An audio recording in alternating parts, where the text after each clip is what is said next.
What's the damage, Tom? Hello, Jack. Not too bad. Paint job, I think. Ah.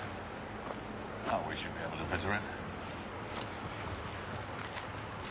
in. You know, a scratch like that wouldn't matter so much on one of the old wooden jobs like her.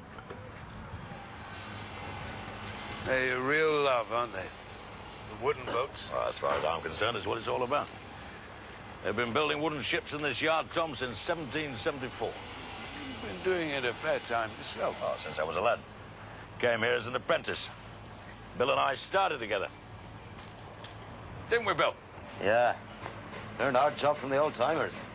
The real craftsmen. None of your fiberglass junk in those days. Meaning the flying fish. Well, as plastic junk goes, she's not bad. I suppose people don't want their boats built in the old-fashioned way nowadays. Not old-fashioned, Tom. Traditional. Sorry. Bill, how's our schedule today? Can we fit in a paint job on the flying fish?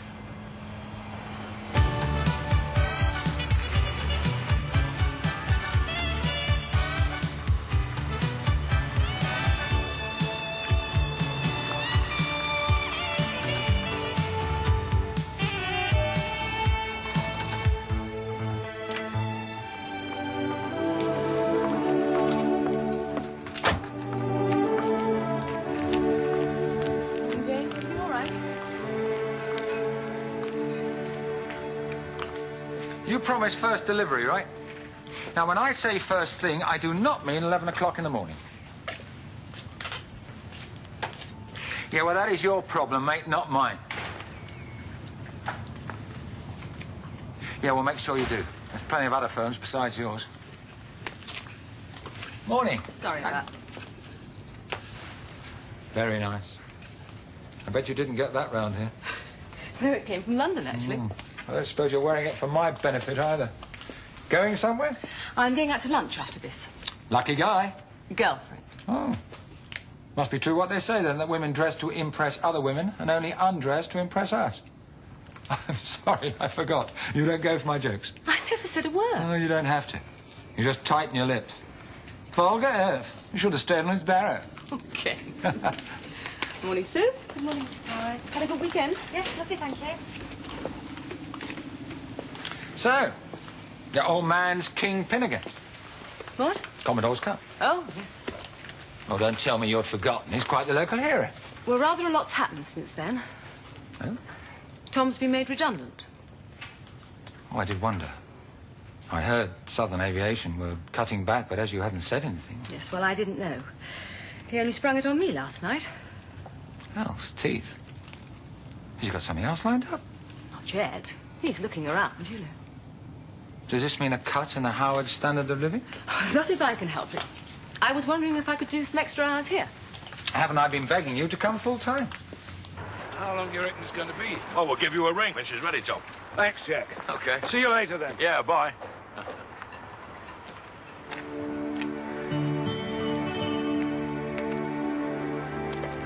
Better get my glad rags on, Bill.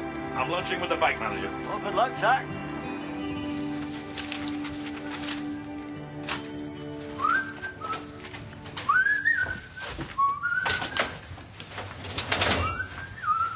Was that Tom Howard? Yeah.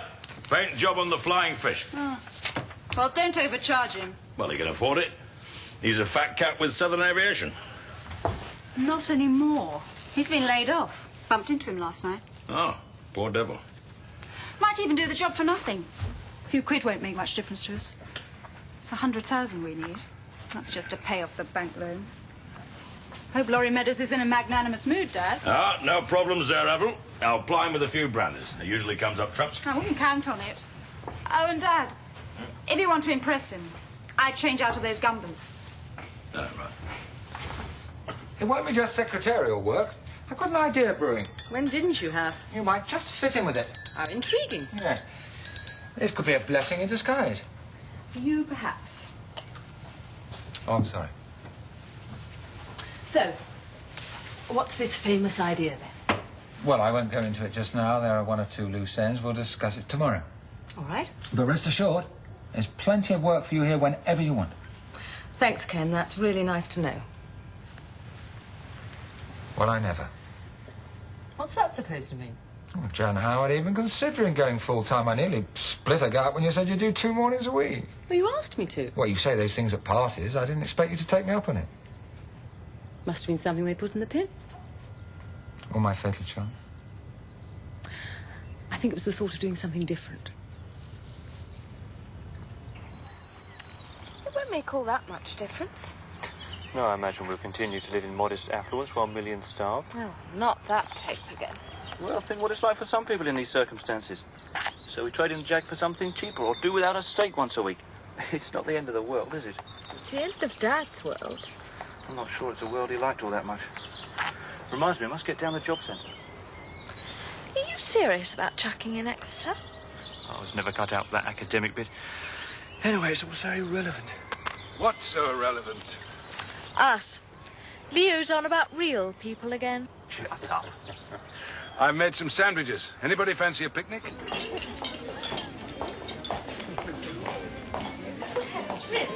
And what riled most was not being consulted. Just informed. Was a bit much. I mean, hell, who's made all the decisions over the past 20 years? The schools, running the house, holidays? Yet when it comes to something like this, something that will affect the rest of our lives, I'm the last person to know. Well, that's men, isn't it? Gerald's just the same. I didn't think it was Tom. Well, let's face it, one never really knows one's husband. Well, only superficially. You know which brand of cereal he prefers and which side of the bed when he's in it. But as for what goes on inside his head, Tom never was a great talker. the strong, silent type, I used to know how he felt. perhaps in true novelette fashion, all this will bring you closer together again. Hasn't done so yet, Molly. Well, at least Tom takes an interest in the children. Up to a point. There's more than Gerald does. I don't think he's even noticed that Abby's been in Switzerland for the last year. Who's that? Laurie Meadows. I always think he's rather sexy, don't you? For a bank manager. It's all a question of public demand, Laurie, and these fiberglass tubs have filled it. Quite. You see, properly built boats take time. You can't stamp them out on the assembly line. But now the weekenders are wanting something better. And the Mermaid's one of the few yards that can still make real boats nowadays. Am I to take it then that you've got some orders lined up? Oh, no, not exactly. Remind me, how long is it since you built a yacht? Well, let me see. We've just recently finished that 35-footer for Colonel Madison. Surely that was a year back. And there was Tom Howard's boat. Won the Commodore's Cup yesterday. And was runner-up last summer, as I recall, so that must have been built nearer 2 years ago. And we're hoping her success will lead to fresh orders. We're organizing... Hopes are not enough, Mr. Rolfe. Oh, Jack, please. More brandy? No, thank you.